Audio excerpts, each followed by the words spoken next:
Lesson number 19, sustainability audit, ESG rating, emerging mandates from government and regulators. इसमें सबसे पहले part A sustainability audit discuss कर रहे हैं, जिसमें सस्टेनेबल डेवलपमेंट का मतलब बताया है। सस्टेनेबल डेवलपमेंट ये आपने स्कूल में भी पढ़ा होगा कि इसका मतलब होता है कि आपको इस तरीके से प्रेजेंट की नीड्स को पूरा करना है कि जो फ्यूचर जनरेशन की एबिलिटी है उनकी नीड्स पूरी करने की, वो कॉम्प्रोमाइज नहीं होना चाहिए। ठीक है, तो ऐसा मत करो कि आप नेचुरल रिसोर्सेज को इतना ज़्यादा एक्सप्लॉइट कर दो कि फ्यूचर जनरेशन के लिए कुछ बचे ही ना। उसके बाद में सस्टेनेबल डेवलपमेंट के बेसिकली 3 मेन पिलर्स की इन्होंने बात करी है। एक है आपका people, then planet, then profit, जिसको ट्रिपल बॉटम लाइन भी बोलते हैं, टीबीएल। ठीक है, जो हम ऑलरेडी पढ़ चुके हैं, थोड़ा सा और डिटेल में आपको यहाँ पर देखने को मिल जाएगा। उसके बाद में आप आओ सीधे जो इम्पोर्टेंट पॉइंट है उसके ऊपर,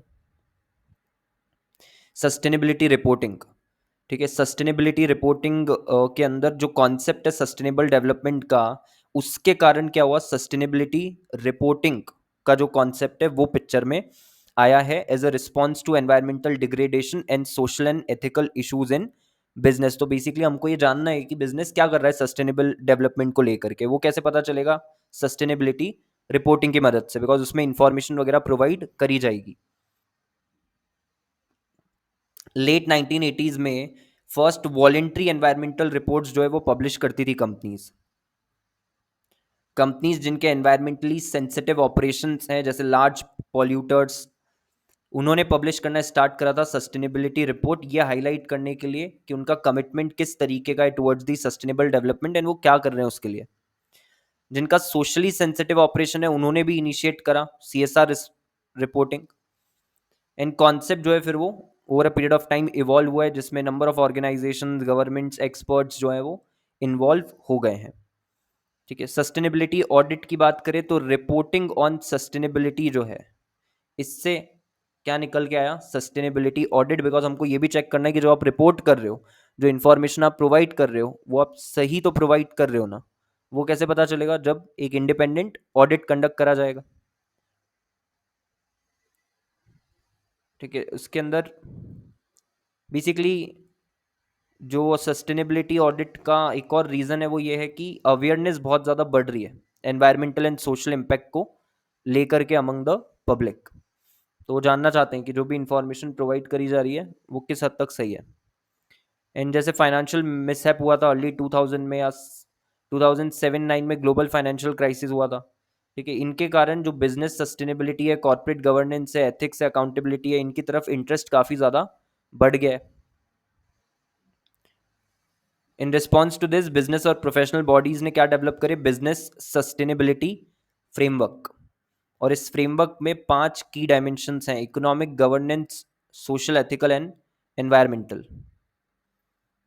ठीक है, एक तरीके से एडवांसमेंट है of the older version which is people, planet and profit.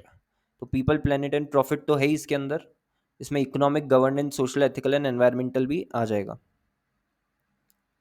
So scope जो है उसको बड़ा कर दिया है। ठीक है, उसके बाद एक प्रोग्राम और एक्टिविटी को सस्टेनेबल माना जाएगा अगर वो फॉलोइंग क्राइटेरिया जो है वो पूरा कर दे। इंपॉर्टेंट है, इकोनॉमिक वैल्यू क्रिएट करे, वो पब्लिक का वेल्थ इंक्रीज करे, सोशली जस्टिफाइड होना चाहिए, साउंड होना चाहिए, एनवायरमेंटली एथिकली कंडक्ट करा जाए, and conforms to all the applicable laws, rules and regulations. Dimensions की बात करें ऑफ बिजनेस सस्टेनेबिलिटी तो क्या क्या डायमेंशंस हैं, इकोनॉमिक, एनवायरमेंटल, गवर्नेंस, एथिकल और सोशल, ये सब इसके डायमेंशन है। इन सभी एरियाज में काम करना है। ठीक है, ये सब डायमेंशंस को कंसिडर करके बिजनेस कैरी आउट करना है। सस्टेनेबिलिटी ऑडिट का मतलब क्या है, सस्टेनेबिलिटी ऑडिट का मतलब है कि एक कंप्रहेंसिव असेसमेंट है। किस चीज का कंप्रहेंसिव असेसमेंट है, एनवायरमेंटल, सोशल और economic impacts of the business या ऑफ द ऑर्गेनाइजेशन। पर्पस ये है कि हमको आइडेंटिफाई करना है एरियाज ऑफ इंप्रूवमेंट जहां पर हम और अच्छा परफॉर्म कर सकते हैं सस्टेनेबिलिटी के टर्म्स में, एंड मिनिमाइज करना नेगेटिव इम्पैक्ट्स को on the environment, society and economy. Typically इसमें कौन कौन से एरियाज कवर होंगे, एनर्जी का यूज आप कैसे कर रहे हो, greenhouse gas emissions, waste management, water usage, product का sourcing, supply chain management, employee relations और कम्युनिटी इंगेजमेंट। आउटकम जो भी होगा वो मदद करेगा एक सस्टेनेबिलिटी स्ट्रेटजी बनाने में एंड गोल सेट करने में for improvement. It is a triple bottom line assessment जो फोकस कर रहा है सोशल, एनवायरमेंटल और इकोनॉमिक परफॉर्मेंस पे, सेम वही people, planet and profit. Audit जो है वो इवेलुएट करता है दोनों फैक्टर्स को जो कि अफेक्ट कर रहे हैं सस्टेनेबिलिटी को। इसमें इनटेंजिबल एस्पेक्ट्स भी आ जाएंगे, जैसे क्लाइमेट चेंज, लेजिस्लेशन हो गया, कस्टमर प्रेफरेंसेस हो गया, ये भी हम देखेंगे। ट्रांसपेरेंसी, अकाउंटेबिलिटी और स्टेक होल्डर का सेटिस्फेक्शन इससे क्या होता है, प्रमोट होता है, बिकॉज आप इंफॉर्मेशन दोगे, वही हमने जो पहले भी बात करी है, जितना हम इंफॉर्मेशन देंगे, जितना ट्रांसपेरेंट रहेंगे, जितने ज्यादा क्वेश्चंस हम उनको अलाउ करेंगे पूछने के लिए, आंसरेबिलिटी डेमोन्स्ट्रेट करेंगे, अकाउंटेबिलिटी डेमोन्स्ट्रेट करेंगे, तो स्टेक होल्डर सेटिस्फाइड रहेंगे, उनका ट्रस्ट बढ़ेगा, लॉयलिटी बढ़ेगी। It helps determine the most effective sustainability practices with in the company, and it also aims at identifying current environmental impact and guiding the implementation of improved sustainable measures। अभी आप किस तरीके से environment पे असर डाल रहे हो वो भी आपको समझ में आएगा, एंड फिर आगे चल करके आपकी स्ट्रेटजीज क्या होनी चाहिए सस्टेनेबिलिटी के लिए, आप कैसे अपनी स्टेप्स को और अच्छा कर सकते हो, जो एग्जिस्टिंग आप स्टेप्स ले रहे हो वो भी क्लियर हो जाएगा। सो सस्टेनेबिलिटी ऑडिट पे बिल्कुल आपको लिखने को आ सकता है। राइज और इवोल्यूशन की अगर बात करें ऑफ सस्टेनेबिलिटी ऑडिट, तो सस्टेनेबिलिटी ऑडिट इवॉल्व हुआ है बिकॉज सोसाइटी जो है वो अब सस्टेनेबिलिटी को क्या करने लगी है, समझने लगी है, और अंडरस्टैंडिंग जो है, जो अवेयरनेस है सस्टेनेबिलिटी को लेकर के अमंग द सोसाइटी, वो बढ़ गई है।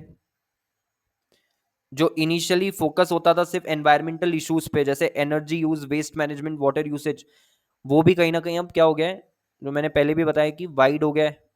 पहले सिर्फ एनवायरमेंटल इश्यूज पे फोकस था, अब सोशल और इकोनॉमिक दोनों आ जाएंगे।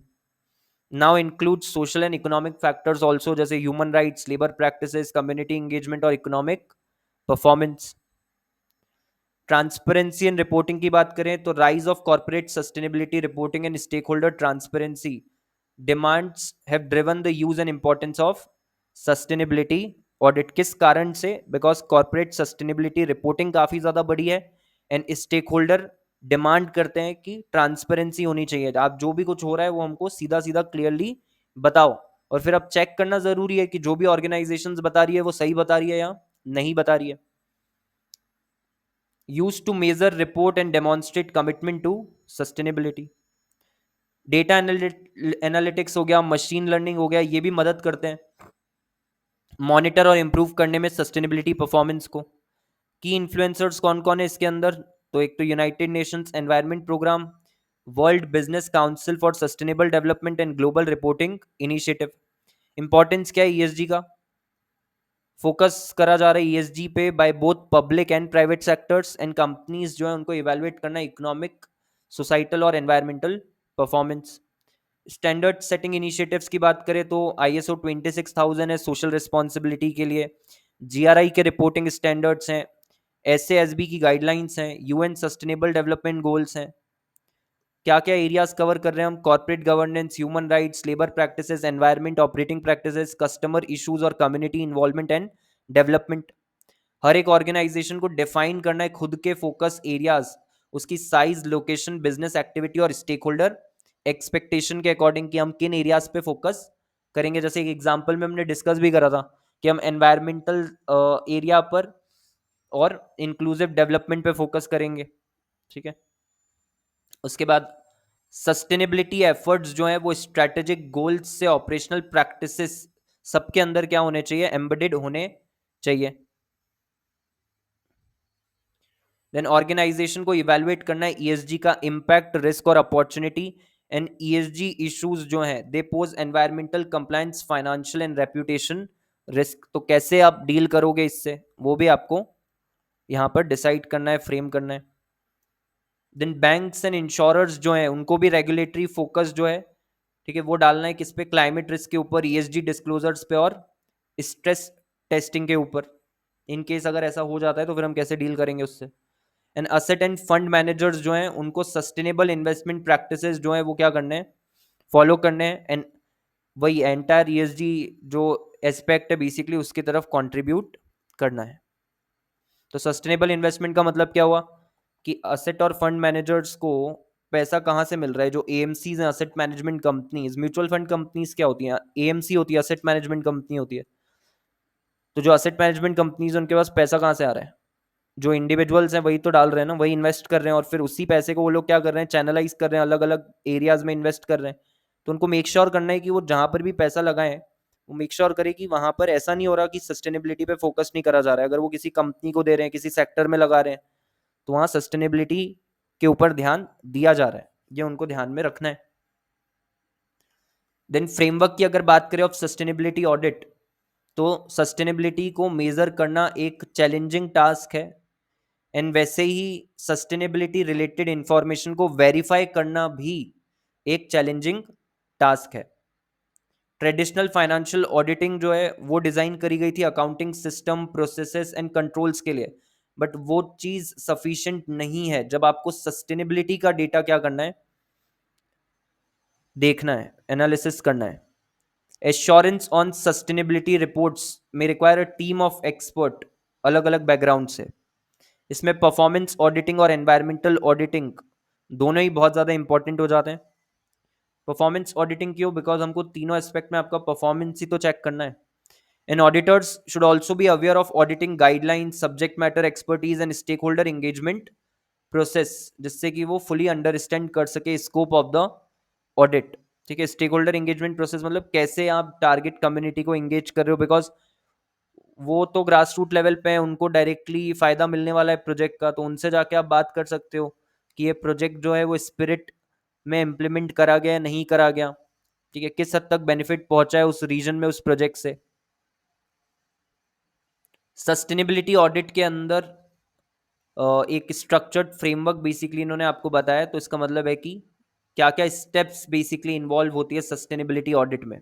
ठीक है, क्या क्या स्टेप्स है सस्टेनेबिलिटी ऑडिट के अंदर, तो ये भी इंपॉर्टेंट है, इस पे क्वेश्चन बन के आ सकता है। सबसे पहले प्लान और प्रिपेयर करेंगे, तो इसमें डिफाइन करना है स्कोप और ऑब्जेक्टिव्स ऑडिट के, स्टेक होल्डर्स आइडेंटिफाई करना है और प्लान बनाना है ऑडिट करने के लिए। फिर डेटा को कलेक्ट करेंगे, एनालिसिस करेंगे, इसमें डेटा गैदर करा जाएगा ऑर्गेनाइजेशन के environmental, social and economic impacts को लेकर के, as well as policies review करेंगे, प्रोसीजर्स को रिव्यू करेंगे, और जो भी ऑर्गेनाइजेशन सस्टेनेबिलिटी के लिए प्रैक्टिसेस फॉलो कर रही है वो भी रिव्यू करेंगे। उसके बाद असेसमेंट एंड इवैल्यूएशन, इसमें आप डेटा जो आपने कलेक्ट करा है उसका इवैल्यूएशन करोगे, एनालिसिस करोगे ऑर्गेनाइजेशन की सस्टेनेबिलिटी परफॉर्मेंस का। इस स्टेप के अंदर हम बेंचमार्किंग जो है वो करते हैं ऑर्गेनाइजेशन की परफॉर्मेंस का against the industry standards and the best practices, मतलब आप बस कंपेयर करके देख रहे हो इसके अंदर कि ऑर्गेनाइजेशन कैसा कर रही है as compare to the all the organisations in the particular industry या सिमिलर काइंड ऑफ ऑर्गेनाइजेशन जो उसी तरीके का बिजनेस कैरी आउट कर रही है। एंड जैसे फॉर एग्जांपल एक पर्टिकुलर तरीके से ऑर्गेनाइजेशन वेस्ट को डिस्पोज ऑफ कर रही है, केमिकल वेस्ट को, ठीक है, लेकिन वो बेस्ट प्रैक्टिस नहीं है डिस्पोज ऑफ करने की, तो वो कंपैरिजन हम करेंगे, देन हम उनको सजेस्ट भी करेंगे फिर कि आप इसकी जगह ये अल्टरनेटिव यूज कर सकते हो, तो बेटर डिस्पोज ऑफ कर पाओगे, कम इंपैक्ट आएगा एनवायरमेंट के ऊपर। फिर रिपोर्ट बनाई जाएगी जिसमें समराइज करेंगे फाइंडिंग्स हम ऑडिट के और प्रेजेंट करेंगे रिकमेंडेशंस फॉर इंप्रूवमेंट। ठीक है, इसी में हम बता देंगे जो मैंने अभी एग्जांपल दिया ना कि कौन सा प्रैक्टिस आपको फॉलो करना चाहिए, तो रिकमेंडेशन में बता देंगे। And then implementation and monitoring, फिर जो भी आपने रिकमेंडेशंस दिए उस पर एक्शन लिया गया है कि नहीं वो, एंड फिर उसको मॉनिटर करना टू एंश्योर कि सस्टेनेबिलिटी गोल्स जो है वो अचीव कर लिए जाएं। तो बड़ा ही सिंपल सा है, प्लान एंड प्रिपेयर करना, डेटा को कलेक्ट करना और उसका एनालिसिस करना, असेसमेंट और इवैल्यूएशन करना, रिपोर्ट बनाना और फिर implementation and monitoring. Different organisation जो है वो स्लाइटली डिफरेंट फ्रेमवर्क यूज कर सकते हैं सस्टेनेबिलिटी ऑडिट के लिए, ऐसा नहीं है कि जो हमने ऊपर लिख दिया है, ठीक है, इसी स्टेप्स में आपको करना है, और भी स्टेप्स हो सकती है इसके अंदर, ठीक है, बट बेसिक आपको जो स्टेप्स है वो बता दिए। अब चॉइस ऑफ फ्रेमवर्क जो है वो डिपेंड करता है ऑर्गेनाइजेशन के स्पेसिफिक गोल्स के ऊपर एंड रिसोर्सेज के ऊपर जो कि उनके पास अवेलेबल है for conducting the audit. Process की अगर बात करें ऑफ कंडक्टिंग सस्टेनेबिलिटी ऑडिट, तो प्रोसेस में सबसे पहले आप कंपनी का कल्चर जो है वो देखोगे, इंक्लूडिंग कि कितना ओपन है एम्प्लॉइज सोशल रिस्पॉन्सिबिलिटी प्रैक्टिसेस को लेकर के और क्या ट्रेनिंग उनको दी गई है इन इश्यूज से रिलेटेड। देन ऑडिटर जो है वो एग्जामिन करेगा रिलेटेड इश्यूज को डिटेल में, इंक्लूडिंग कंपनी की सोशल रिस्पॉन्सिबिलिटी रिजल्ट्स को। सस्टेनेबिलिटी स्ट्रेटेजी को रिव्यू करा जाएगा, एक फॉर्मल डॉक्यूमेंट बनाया जाएगा जिसमें सस्टेनेबिलिटी के एम्स एंड ऑब्जेक्टिव्स जो है वो लिखे जाएंगे। ठीक है, सो बेसिकली हम सस्टेनेबिलिटी स्ट्रैटेजी क्या कर रहे हैं, रिव्यू कर रहे हैं, बिकॉज इससे हमको पता चल जाएगा कि सस्टेनेबिलिटी एम्स और ऑब्जेक्टिव्स क्या हैं ऑर्गेनाइजेशन के। देन अदर डॉक्यूमेंट्स जैसे सप्लायर के कॉन्ट्रैक्ट्स, रेगुलेटरी फाइलिंग्स, ये भी एग्जामिन करे जाएंगे, जिससे हम चेक कर सके कि सस्टेनेबिलिटी एक्टिविटीज की तरफ कितना एम्फेसिस डाला जा रहा है। सप्लायर का कॉन्ट्रैक्ट क्यों, बिकॉज कैसे आप रॉ मटेरियल ऑब्टेन कर रहे हो, एनवायरमेंट को डैमेज करके तो नहीं करा जा रहा है, ठीक है, वो सब इससे समझ में आएगा। देन ऑडिटर इवैल्यूएट करेगा कितना इफेक्टिवली ये सस्टेनेबिलिटी एक्टिविटीज को इंप्लीमेंट करा गया, इंक्लूडिंग द रिजल्ट्स जो अचीव करे गए, कोई नेगेटिव इफेक्ट्स अगर है सीएसआर ईएसजी इनिशिएटिव्स का, तो ये भी चीज इसके अंदर आ जाएगी। एंड अगर कोई भी इन्फ्रैक्शन है सोशल रिस्पॉन्सिबिलिटी में, गैप्स हैं अगर, ठीक है, इन फुलफिलमेंट ऑफ सोशल रिस्पॉन्सिबिलिटी, तो वो भी इससे पता चल जाएगा। देन चेक करेंगे कि कंपनी की पॉलिसीज अलाइन करती है सस्टेनेबिलिटी इनिशिएटिव्स के साथ में या नहीं करती। जैसे फॉर एग्जांपल सप्लायर के ह्यूमन राइट्स रिकॉर्ड्स हम क्या करेंगे, चेक करेंगे। तो जो हमारा सप्लायर है, जो हमारी वैल्यू चेन का, सप्लाई चेन का एक इंपॉर्टेंट पार्ट है, वो सप्लायर ह्यूमन राइट्स को रिस्पेक्ट करता है या नहीं करता, उसके लिए हम उसके रिकॉर्ड्स चेक करेंगे। जो रेम्यूनरेशन वो पे कर रहा है अपने साथ, जो भी काम कर रहे हैं उसके साथ, जो लेबर्स हैं, एम्प्लॉयज हैं, उनको वो देखेंगे। क्या पॉलिसीज हैं डिस्क्रिमिनेशन के अगेंस्ट, वो चेक करेंगे। ह्यूमन राइट्स को लेकर के क्या चीजें हैं, क्या पॉलिसीज है, वो चेक करेंगे।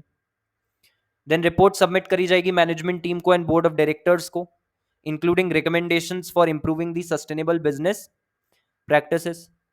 फिर ऑडिट जो है वो कंक्लूड करेगा एक स्कोर कार्ड के साथ कि कितना अच्छे से कंपनी परफॉर्म कर रही है सोशल रिस्पॉन्सिबिलिटी गोल्स को लेकर के, ठीक है। तो ये आपको बेसिकली प्रोसेस जो है वो ध्यान में रखना है। इसको और डिटेल में इन्होंने नीचे फिर से बताया है कि सस्टेनेबिलिटी ऑडिट में be conducted in the following manner. तो ये भी क्या है, प्रोसेस है बेसिकली, ठीक है। तो जब आपको एग्जाम में आता है तो फिर आप ऊपर वाले पॉइंट्स भी लिखो और फिर ये वाले पॉइंट्स भी लिखो, ठीक है, बिकॉज गाइडलाइन आंसर में यूजुअली दोनों चीज़ें आपको देखने को मिलेगी।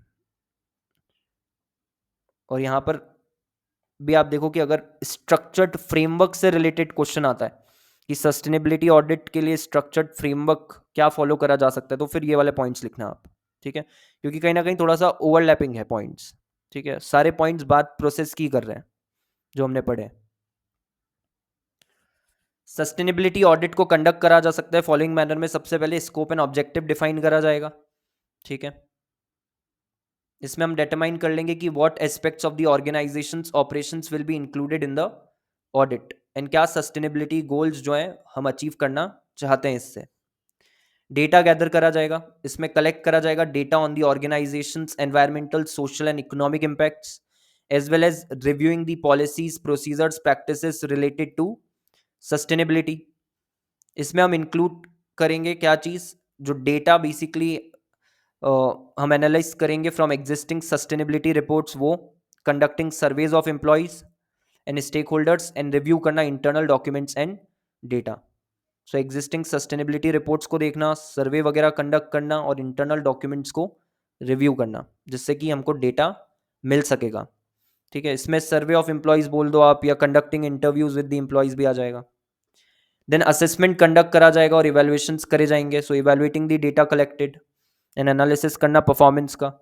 इस स्टेप के अंदर क्या करते हो आप, बेंचमार्क करते हो ऑर्गेनाइजेशन की performance against industry standards, best practices and identifying the areas for improvement.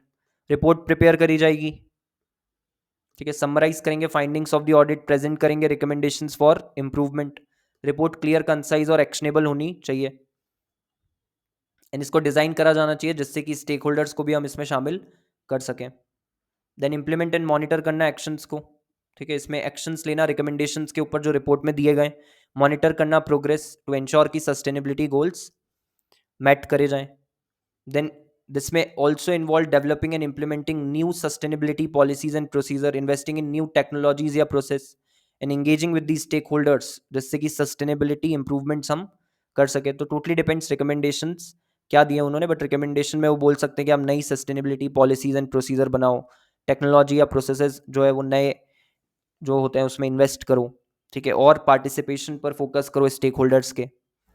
Then reporting and communication पे, report on the findings of the sustainability audit including the results of the performance assessment, areas for improvement and the action plan.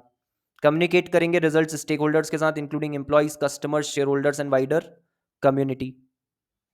Specific details जो है कि कैसे conduct करा जाएगा sustainability audit, वो totally depend करता है साइज और कॉम्प्लेक्सिटी पे ऑफ द ऑर्गेनाइजेशन, वो किस तरीके का बिजनेस कर रही है, एंड उसके सस्टेनेबिलिटी गोल्स के ऊपर। ज़रूरी हो सकता है कि आपको एक्सटर्नल एक्सपर्ट्स या कंसल्टेंट्स को एंगेज करना पड़े जिससे वो आपकी मदद करें with respect to certain aspects of the sustainability audit, जैसे data collection and analysis, because ये एक चैलेंजिंग एरिया है, या एक्सपर्ट एडवाइस देना सस्टेनेबिलिटी बेस्ट प्रैक्टिसेस को लेकर के। तो फिर से फ्लो बता दिया, ठीक है, तो ये आप देख लो एक बार फ्लो। उसके बाद ये केस स्टडी आपको दिए, एक बार गो थ्रू कर लेना है आपको, ठीक है। वही आपको वापस से कैसे करा जाता है सस्टेनेबिलिटी ऑडिट वो बताया हुआ है, ठीक है। उसी की स्टेप्स लिखी हुई है, फिर से स्कोप डिफाइन करना, इंफॉर्मेशन गैदर करना, परफॉर्मेंस असेस करना, एरियाज फॉर इंप्रूवमेंट आइडेंटिफाई करना, एक्शन प्लान बनाना, इंप्लीमेंट और मॉनिटर करना, और रिपोर्ट एंड कम्युनिकेट करना। तो इनकेस आपको क्वेश्चन आता है जिसमें कोई मैन्युफैक्चरिंग कंपनी के सस्टेनेबिलिटी ऑडिट की बात करी गई है ना, तो फिर वो आप आंसर यहाँ से लिखना, ठीक है। जो पॉइंट्स आपने ऊपर पढ़े वो मत लिखना, यहाँ से लिखना, क्योंकि वो केस स्टडी में से ही उन्होंने बनाया होगा और वो ऐसा कर रहे हैं बार बार, ठीक है, कि केस स्टडी का यूज कर रहे हैं क्वेश्चन बनाने के लिए। देन फिर एग्जांपल्स दिया ऑफ कंपनीज जो अंडरटेक करी है सस्टेनेबिलिटी ऑडिट, तो ये आप एक बार देख लोगे, अलग अलग कंपनीज के बारे में बताया हुआ है। इसके बाद बात करते हैं हम सस्टेनेबिलिटी ऑडिट रिपोर्ट के बारे में। तो सस्टेनेबिलिटी ऑडिट रिपोर्ट क्या एक कंप्रेहेंसिव डॉक्यूमेंट है, ठीक है, जो आपने बनाया है after doing the analysis of sustainability performance. Assess कर रहा है ऑर्गेनाइजेशन की एनवायरमेंटल, सोशल और गवर्नेंस इंपैक्ट्स को, एंड आइडेंटिफाई कर रहा है एरियाज फॉर इंप्रूवमेंट। पर्पस क्या है? पर्पस है मदद करना ऑर्गेनाइजेशन को कि वो इन्फॉर्म डिसीजंस ले सके फर्दर इंप्रूवमेंट के लिए। तो तभी कर पाएंगे जब डेटा का एनालिसिस प्रॉपरली हुआ होगा, इंडिपेंडेंट तरीके से हुआ होगा, ठीक है। बायस्ड अप्रोच फॉलो करेंगे तो क्या लगेगा कि अरे ठीक है भाई, जैसा चल रहा है अच्छा चल रहा है, जो करंट प्रैक्टिस है वो अच्छे से काम कर रही है। ये भी एक इंपॉर्टेंट टूल है अंडरस्टैंड और एनहांस करने के लिए सस्टेनेबिलिटी एफर्ट्स को। रिपोर्ट जो है वो जनरली प्रिपेयर करी जाती है by the independent third party auditor, ये बहुत ज़रूरी है, जिससे कि एक्यूरेसी और credibility of the report make sure करी जा सके। एंड इसको पब्लिश करा जा सकता है ऑर्गेनाइजेशन की वेबसाइट पे, इंक्लूड करा जा सकता है एनुअल सस्टेनेबिलिटी रिपोर्ट के साथ, to show transparency and accountability. Then report जो है उसमें क्या क्या एलिमेंट्स इंक्लूड होते हैं, तो एग्जीक्यूटिव समरी होती है उसके अंदर, ठीक है। बेसिकली हाई लेवल ओवरव्यू होता है रिपोर्ट का, इंक्लूडिंग पर्पस क्या है ऑडिट का, की फाइंडिंग्स और मेन रिकमेंडेशंस। फिर बैकग्राउंड देते हैं जिसमें कॉन्टेक्स्ट ऑफ ऑडिट बताते हैं, इंक्लूड करते हैं इंफॉर्मेशन अबाउट द ऑर्गेनाइजेशन, उसके sustainability goals, objectives, scope. Methodology भी बताई जाती है कि जो ऑडिट करा गया वो कैसे करा गया, ठीक है। ऑडिट करने के भी तरीके होते हैं अलग अलग, ठीक है। सब्सटेंटिव टेस्टिंग होती है, वो आपने करी या नहीं करी, तो वो मेथड क्या आपने फॉलो करी है वो इसमें बता देंगे।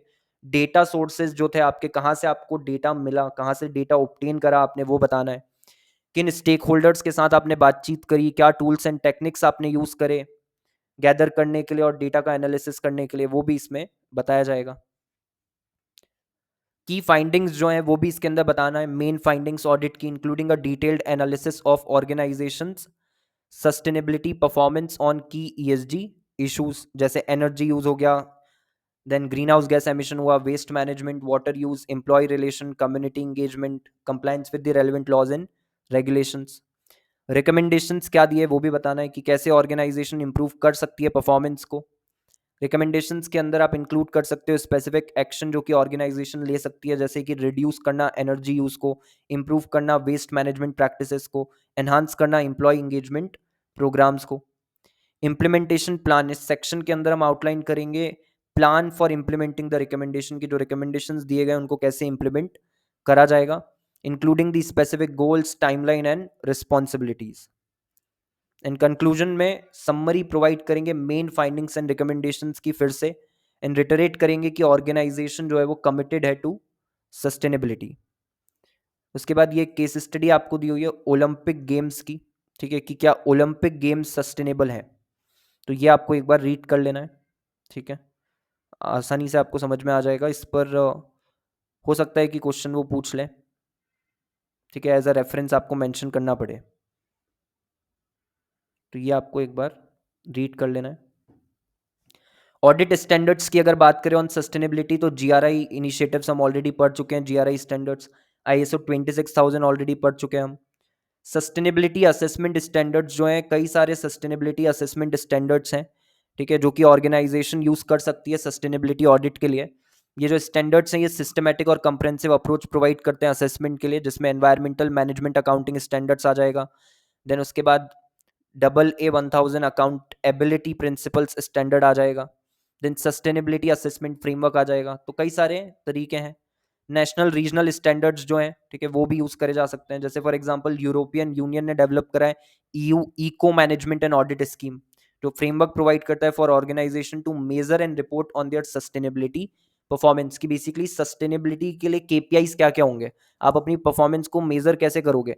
तो अलग अलग हो सकते हैं ना, जैसे वेस्ट जनरेशन को लेकर के आप अलग अलग क्राइटेरिया स्पेसिफाई कर सकते हो, वाटर का जो यूसेज है उसको लेकर के आप अलग अलग क्राइटेरिया बता सकते हो, कितना वाटर आपने वेस्ट करा है, तो वो किस तरीके का बेसिकली वेस्ट है ना, हार्मफुल है या रिसाइकल करा जा सकता है या डिस्पोज ऑफ ही करना पड़ेगा। तो इस तरीके के कई सारे उसमें पैरामीटर्स जो है वो स्पेसिफाई करे जा सकते हैं हर एक एस्पेक्ट को लेकर के, जो भी मेन मेन एस्पेक्ट है, स्पेशली तीनों कैटेगरीज के अंदर, सोशल, इकोनॉमिक और एनवायरमेंटल। उसके बाद इंपॉर्टेंस की बात करें सस्टेनेबिलिटी ऑडिट के, तो सस्टेनेबिलिटी ऑडिट जो है वो दो क्रूशियल फंक्शंस जो है वो सर्व करता है। सबसे पहले आइडेंटिफाई करना इंपॉर्टेंट ईएसजी रिस्क को, एंड देन बेंचमार्क करना ऑर्गेनाइजेशन के सस्टेनेबिलिटी इनिशिएटिव्स को अगेंस्ट दी कॉम्पिटिटर्स, की कॉम्पिटिटर्स क्या फॉलो कर रहे हैं और आप बेसिकली क्या कर रहे हो। ठीक है, तो ये दो क्रूशियल फंक्शंस हैं, रिस्क आइडेंटिफाई करना एंड दूसरा बेंचमार्क करना आपके इनिशिएटिव्स को। इसके अलावा सस्टेनेबिलिटी ऑडिट इंपॉर्टेंट है फॉर सेवरल रीजंस। ठीक है, तो ये इस पे क्वेश्चन बन के आपको आ सकता है। ठीक है, वैसे तो क्लियर हो ही गया है, ठीक है, इंपॉर्टेंस भी जो ऊपर हमने पॉइंट्स पढ़े उससे, बट एक बार फिर से पढ़ लेते हैं। इससे आप एरियाज फॉर इंप्रूवमेंट आइडेंटिफाई कर सकते हो, बिकॉज आप अपने इम्पैक्ट्स को असेस कर रहे हो, एनवायरमेंटल, सोशल, इकोनॉमिक इम्पैक्ट्स को, तो आपको समझ में भी आ जाएगा कि गैप्स कहाँ कहाँ पे और कहाँ कहाँ हमको इम्प्रूव करने की ज़रूरत है। और इम्प्रूव कर लेंगे तो उसके फ़ायदे क्या हैं, कॉस्ट सेविंग्स, इंक्रीज्ड एफिशिएंसी और reduced environmental impact. Then measure करना सस्टेनेबिलिटी परफॉर्मेंस को, तो सस्टेनेबिलिटी ऑडिट की मदद से आप सिस्टमेटिक और कंप्रेहेंसिव तरीके से अपनी परफॉर्मेंस को मेजर कर सकते हो, ट्रैक कर सकते हो। ये इंफॉर्मेशन जो है फिर आगे यूज करी जा सकती है जब आप गोल्स डिसाइड कर रहे हो, अपनी परफॉर्मेंस को कंपेयर कर सकते हो इंडस्ट्री स्टैंडर्ड्स के साथ, और इंगेज कर सकते हो किसको, स्टेक होल्डर्स को। इंगेज कैसे करेंगे, इंफॉर्मेशन प्रोवाइड करके। डेमोन्स्ट्रेट कर सकते हो commitment to sustainability, sustainability audit conduct करके और एक्शन ले करके ऑन द फाइंडिंग्स आप शो कर सकते हो कि आप कमिटेड हो सस्टेनेबिलिटी की तरफ and environmental and social responsibilities की तरफ। अपना रेपुटेशन और ब्रांड इमेज आप एनहांस कर सकते हो। ठीक है, सस्टेनेबिलिटी ऑडिट मदद करता है ऑर्गेनाइजेशन को रेपुटेशन और ब्रांड इमेज एनहांस करने में by improving their sustainability performance. इससे आप अट्रैक्ट और रिटेन कर पाओगे कस्टमर, एम्प्लॉयज और दूसरे स्टेक होल्डर्स को जो कि सस्टेनेबिलिटी को वैल्यू करते हैं। इनोवेशन और कॉम्पिटिटिवनेस फोस्टर कर सकते हो। जैसे ही आपको पता चल जाएंगे एरियाज ऑफ इम्प्रूवमेंट, तो ऑब्वियसली आपको क्या करना है, एक्शन लेना है जिससे आप इम्प्रूव कर सको अपनी सस्टेनेबिलिटी परफॉर्मेंस। अब इसको लेकर के आप नए नए आइडियाज सोचोगे कि हम और कैसे अच्छे से कर सकते हैं हमारी परफॉर्मेंस, है ना, और क्या तरीके हो सकते हैं। जैसे एनवायरनमेंट वाला एस्पेक्ट हो गया, तो वाटर का यूज किस तरीके से कर सकते हैं, वेस्ट वाटर का यूज, तो क्या इनोवेटिव टेक्निक हो सकती है उसको वापस से रीयूजेबल जो है, ठीक है, वो बनाने के लिए। देन उसके बाद it also helps to stay ahead of the curve, because आप रिस्पॉन्ड कर पाते हो चेंजिंग मार्केट डिमांड्स को एंड डिफरेंशिएट कर पाते हो खुद को फ्रॉम दी कॉम्पिटिटर्स। ठीक है, चेंजिंग मार्केट डिमांड का मतलब क्या हुआ कि कस्टमर प्रेफर कर रहे हैं आज के दिन उन्हीं कंपनीज को जो कि कुछ ना कुछ स्टेप्स ले रही हैं टुवर्ड्स सस्टेनेबिलिटी। ठीक है, तो आप रिस्पॉन्ड कर सकते हो अगर आप रेडी रहोगे, आपको पता होगा कि हम कहाँ स्टैंड करते हैं इस टर्म्स में। एंड लास्ट में overall a sustainability audit provides a valuable tool for organisation to understand their sustainability performance, identify the areas for improvement, and take action to enhance their sustainability and achieve their sustainability goals. ठीक है, तो ये आप बोल सकते हो कि six इसका पार्ट नहीं बनेगा. ठीक है, ये एक लास्ट पैरा है, कंक्लूडिंग पैरा. बाकी जो पॉइंट्स है वो आपके ये 5 पॉइंट्स इसमें आ जाएंगे. तो इम्पॉर्टेंट है ये. ठीक है, याद रखना है आपको. ठीक है, अच्छे से पढ़ लेना इसको फिर से एक बार. और इन केस आपको कोई भी चीज़ समझ में नहीं आई है तो प्लीज़ आप वो मेरे साथ डिस्कस कर लेना. इसके बाद आता है आपका सेकंड जो पार्ट है वो है ईएसजी रेटिंग. तो ईएसजी रेटिंग की अगर बात करें, ईएसजी आपको पता है कि स्ट्रेटेजिक फ्रेमवर्क है. ठीक है, जिसको कि इंटीग्रेट करा जाना है ऑर्गेनाइजेशन के ऑपरेशंस में, जिससे स्टेक होल्डर्स के लिए हम वैल्यू क्रिएट कर सकें. ठीक है, यानी ऑर्गेनाइजेशन की बिजनेस प्रैक्टिसेस जब कैरी आउट करी जा रही हैं तो ईएसजी उसमें होना चाहिए. आप एनवायरनमेंट का ध्यान रख करके अपनी प्रैक्टिसेस डिजाइन करो, सोसाइटी का ध्यान रख करके प्रैक्टिसेस डिजाइन करो, कॉर्पोरेट गवर्नेंस को ध्यान में रखो जिसमें ट्रांसपेरेंसी, अकाउंटेबिलिटी, इंटीग्रिटी आ जाएगा. ईएसजी जो है वो रिप्रेजेंट कर रहा है ऑर्गेनाइजेशन के कॉर्पोरेट फाइनेंशियल इंटरेस्ट को with a focus on sustainable and ethical impact. तो हम फाइनेंशियल इंटरेस्ट के साथ साथ अब नॉन फाइनेंशियल इंटरेस्ट पर भी क्या कर रहे हैं, फोकस कर रहे हैं.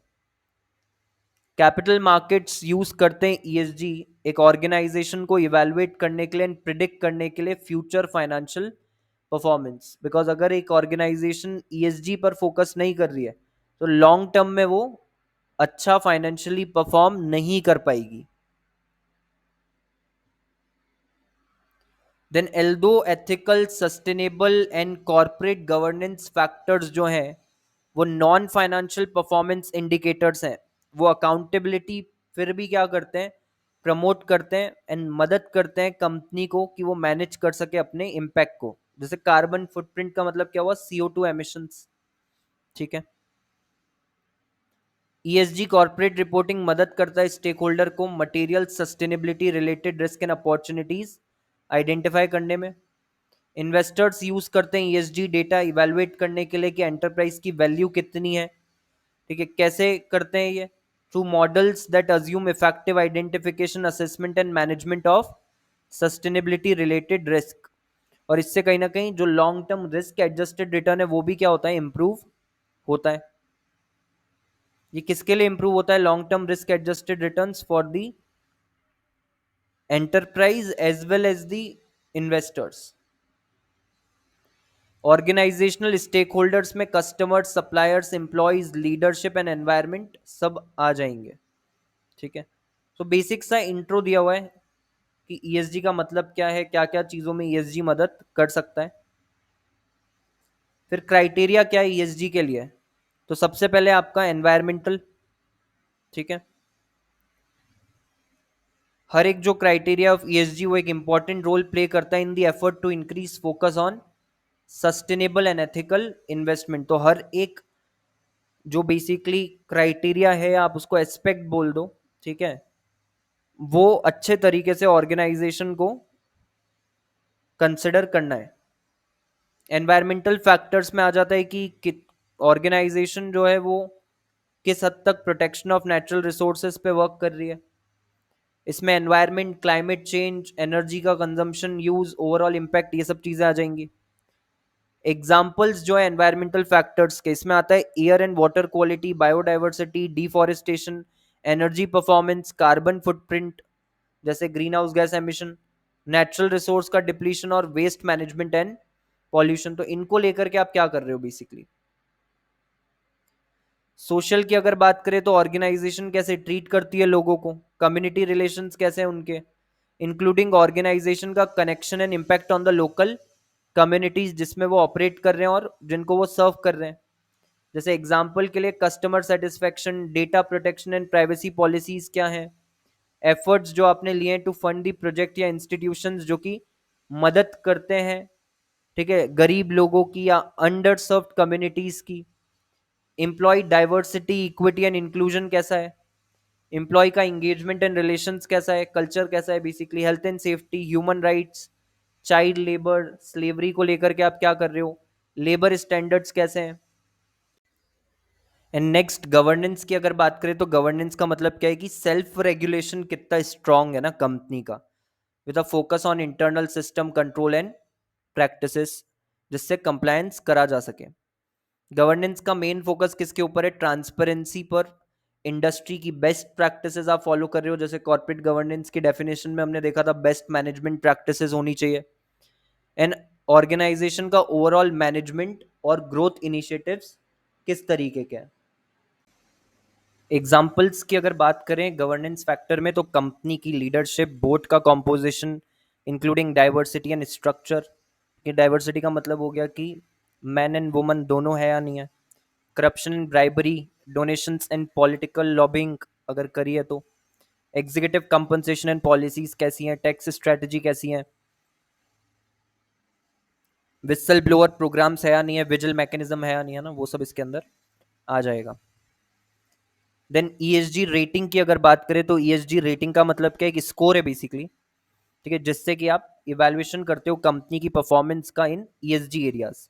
इवैल्यूएशन क्राइटेरिया ऑब्वियसली डिफर करेगा रेटिंग प्लेटफॉर्म्स के अकॉर्डिंग, बट मेजरली तो 3 कैटेगरीज में ही आ रहे हैं, ठीक है, which is environmental, social and governance. ESG scoring system जो है वो इंडस्ट्री स्पेसिफिक भी हो सकता है और इंडस्ट्री एग्नोस्टिक भी हो सकता है। जैसे इंडस्ट्री स्पेसिफिक में आप फोकस कर रहे हो मटेरियल इश्यूज पे जो इंडस्ट्री में रेलिवेंट है, और सेकंड वाले में आप यूज कर रहे हो कॉमन ईएसजी फैक्टर जैसे climate change, diversity, equity and inclusion, human rights. आप इंडस्ट्री में क्या मटेरियल इशू है वो नहीं देख रहे, ठीक है, आप कॉमन ईएसजी फैक्टर्स जो हैं उन पे फोकस कर रहे हो।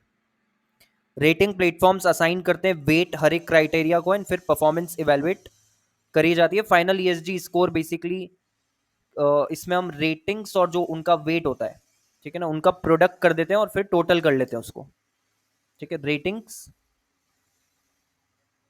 Multiplied by weight,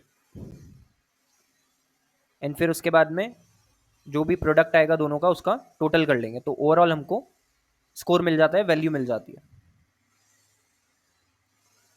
ESG rating measures a company's exposure to long term ESG risk, जैसे energy efficiency, worker safety, board independence. और सबसे बड़ी बात है कि यार एक स्कोर की मदद से आपको पता चल सकता है कि ओवरऑल आप कहाँ पे स्टैंड कर सकते हो, तो ईजी हो जाता है। ESG रिस्क जो है इनका फाइनेंशियल इंप्लीकेशन भी होता है, बट ये टिपिकली विजिबल नहीं होता इमीडिएटली, ठीक है, लॉन्ग टर्म में फिर ये नजर आता है। इन्वेस्टर्स भी यूज करते हैं ESG रेटिंग को, जिससे कि उनको एक ब्रॉडर व्यू मिल सके कंपनी के लॉन्ग टर्म पोटेंशियल का, ठीक है, instead of like going through all the documents, है ना, इतनी सारी चीजें पढ़ें सब कुछ करें, तो टाइम सेव करने के लिए क्या करो, सीधे ESG रेटिंग देख लो कंपनी की। हाई ESG रेटिंग अगर है तो उसका मतलब है इफेक्टिव मैनेजमेंट हो रहा है ESG रिस्क का as compare to the competitors या पीयर्स। एंड अगर लो ESG रेटिंग है तो इसका मतलब है कि ESG रिस्क जो है वो प्रॉपरली मैनेज नहीं करी जा रही है। Along with the ESG reporting, ESG ratings जो है वो मदद करती है इन्वेस्टर को कंपनी के प्रायोरिटीज और फ्यूचर रिस्क आउटलुक को अंडरस्टैंड करने में। कंपनी किन एरियाज पे फोकस कर रही है, फिर क्या क्या रिस्क जो है वो फेस हो सकती है, आपको अगर पता चल जाएगा स्कोर तो आप समझ सकते हो कि रिस्क जो है वो मैनेजेबल है नहीं है। की टेक अवेज जो है, ठीक है, ये इसी में से जो हमने ऊपर डिस्कस करा है आपको बताए हुए हैं कि ESG स्कोर इवैल्यूएशन के लिए यूज होता है of the organisation performance. ESG scores generate करे जाते हैं रेटिंग प्लेटफॉर्म्स के थ्रू, ठीक है, जिसमें वो लोग कॉर्पोरेट डिस्क्लोजर्स को कंसिडर करते हैं, मैनेजमेंट के साथ इंटरव्यू करते हैं, पब्लिकली अवेलेबल इंफॉर्मेशन को रिव्यू करते हैं। इन स्कोर्स को यूज करा जाता है differently by different stakeholders. Investors अलग पर्पस के लिए यूज करते हैं, एम्प्लॉइज अलग पर्पस के लिए करते हैं। ESG की परफॉर्मेंस इंडिकेटर्स KPIs की अगर बात करें तो ये क्या होते हैं, ट्रैकेबल फिगर्स हैं जिनका यूज करा जाता है जिससे हम फर्म की ESG इंपैक्ट को असेस कर सकते हैं।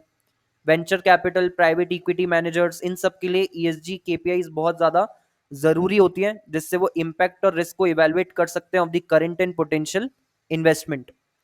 सेबी LODR रेगुलेशन जो उसमें भी डिस्क्लोजर रिक्वायरमेंट है। टॉप 1000 लिस्टेड एंटिटीज को BRSR रिपोर्ट जो है वो अपनी एनुअल रिपोर्ट में क्या करनी होती है, शामिल करना होता है। इन BRSR के अंदर ESG डिस्क्लोजर होना चाहिए जैसा कि सेबी ने फॉर्मेट बताया उसके अंदर। एश्योरेंस ऑफ बीआरएसआर कोड जो है वो भी ऑब्टेन करना पड़ता है सेबी के डायरेक्शन के अकॉर्डिंग। स्ट्रक्चर ऑफ बीआरएसआर की बात करें तो बीआरएसआर कोर के अंदर केपीआईज आ जाएंगे जो कि सेबी ने स्पेसिफाई करे, और डेफिनेशन जो है वैल्यू चेन की फॉर लिस्टेड एंटिटीज वो भी सेबी ने क्या करके रखी है, स्पेसिफाई करके रखिए। तो क्योंकि आपको through out the value chain sustainability पे फोकस करना होता है, तो वैल्यू चेन में क्या क्या चीजें आएंगी वो भी उन्होंने बताया हुआ है, और उससे रिलेटेड क्या क्या डिस्क्लोजर करने पड़ेंगे वो भी है। एश्योरेंस की बात करें तो सेबी का कंसल्टेशन पेपर दो तरीके की एश्योरेंस के बारे में बात करता है। एक है लिमिटेड एश्योरेंस जो कि इजियर टू इम्प्लीमेंट है, लोअर कॉस्ट है, बट कॉन्फिडेंस इस पे कम प्लेस कर सकते हैं बिकॉज लिमिटेड एश्योरेंस है। और एक है रीजनेबल एश्योरेंस जिसमें कॉस्ट ज्यादा इनकर करनी पड़ेगी लेकिन क्रेडिबिलिटी भी उतनी फिर बढ़ जाएगी। And to balance the credibility and compliance cost SEBI ने प्रपोज करा है BRSR core with reasonable assurance on select ESG KPIs. ठीक है, यानी कि थोड़ा सा आपको ज्यादा डिटेल्स बीआरएसआर कोर के अंदर क्या करनी पड़ती है, बतानी पड़ती है, डिस्क्लोज करनी पड़ती है एज कंपेयर टू बीआरएसआर। तो बीआरएसआर का जो एक्सटेंडेड वर्जन है वो है BRSR core. Features of KPIs under BRSR core, KPIs quantifiable है जिससे कंपेरेबिलिटी कर सके अक्रॉस द पीयर्स, एप्लीकेबल है to both manufacturing and service sector. इसमें रेशियोज इंक्लूड करे गए, इंटेंसिटी रेशियोज, जिससे कि हम रेलेवेंस जो है वो इंश्योर कर सके across companies of different sizes, because ratio आप आसानी से फिर क्या कर सकते हो, कंपेयर कर सकते हो irrespective of the size of the company. उसके बाद इंप्लीमेंटेशन टाइमलाइन का आपको पाथ भी बताया उन्होंने। सो 20 to 23 में बीआरएसआर रिपोर्टिंग मैंडेटरी कर दी गई थी टॉप 1000 कंपनीज के लिए। इसमें कोई एश्योरेंस की जरूरत नहीं थी। 23-24 में रीजनेबल एश्योरेंस चाहिए था BRSR core which is mandatory for top 250 companies only. Then फिर reasonable assurance on BRSR core top 500 के लिए करा गया। और 25-26 जो है उसमें BRSR core is now mandatory for top 1000 companies. तो बीआरएसआर तो यहीं से कर दिया गया था टॉप 1000 के लिए, बट बीआरएसआर कोर अगर आप देखो तो वो इस साल से करा गया है। सप्लाई चेन रिलेटेड डिस्क्लोजर्स जो है वो भी आपको बेसिकली इसमें करने हैं, और अगर आप नहीं भी कर पाते हो तो आपको एक्सप्लेन करना पड़ेगा reason. So currently supply chain metrics जो है उसके अंदर लीडरशिप इंडिकेटर्स आ जाएंगे जो कि आपको वॉलंटरी बेसिस पे रिपोर्ट करने। इंप्लीमेंटेशन की बात करें तो 24-25 में ESG disclosures for top 250 company supply chain comply या एक्सप्लेन बेसिस पे करना था, इसमें कोई एश्योरेंस नहीं चाहिए। 25-26 की अगर बात करें तो इसके अंदर टॉप 250 कंपनीज के लिए इसमें भी कंप्लाई और एक्सप्लेन है, लेकिन यहां पर एश्योरेंस चाहिए। ठीक है, 25-26 से ऑन कंप्लाई और एक्सप्लेन। लिस्ट आपको बताइए रिकमेंडेड एट्रीब्यूट्स की इन द कंसल्टेशन पेपर। क्या क्या चीज़ें बेसिकली देखी जाएगी कि आपका जीएचजी फुटप्रिंट कैसा है, वाटर फुटप्रिंट कैसा है, क्या आप इन्वेस्ट कर रहे हो in reducing the environmental footprint, circular economy. ठीक है, एक नया कॉन्सेप्ट, ज़्यादा से ज़्यादा मटेरियल को रीयूज करा जाए, रिसाइकल करा जाए, उस पर फोकस करा जा रहा है, नहीं करा जा रहा। Employee wellbeing and safety ensure कर रहे हैं, नहीं कर रहे। जेंडर डाइवर्सिटी है या नहीं है, इंक्लूसिव डेवलपमेंट इनेबल कर रहे हैं या नहीं कर रहे। फेयरनेस है या नहीं जब कस्टमर्स एंड सप्लायर्स के साथ डील कर रहे हैं। ओपननेस है या नहीं बिजनेस का, ये सब इसके अंदर आ जाएगा। Then it is encouraging the corporates globally in recognizing the importance of assurance on ESG parameters. KPMG survey के according of sustainability reporting 63% G250 companies जो है उन्होंने obtain करा assurance on their ESG data. International federation जो है of accountants उसने भी एक स्टडी कंडक्ट करी थी 1350 कंपनीज की 15 जुरिस्डिक्शंस में, जिसने रिवील करा कि 64% of them secured some form of assurance on at least part of their ESG information.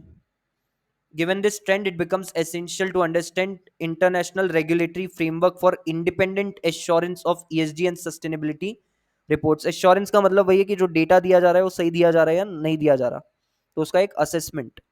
ठीक है,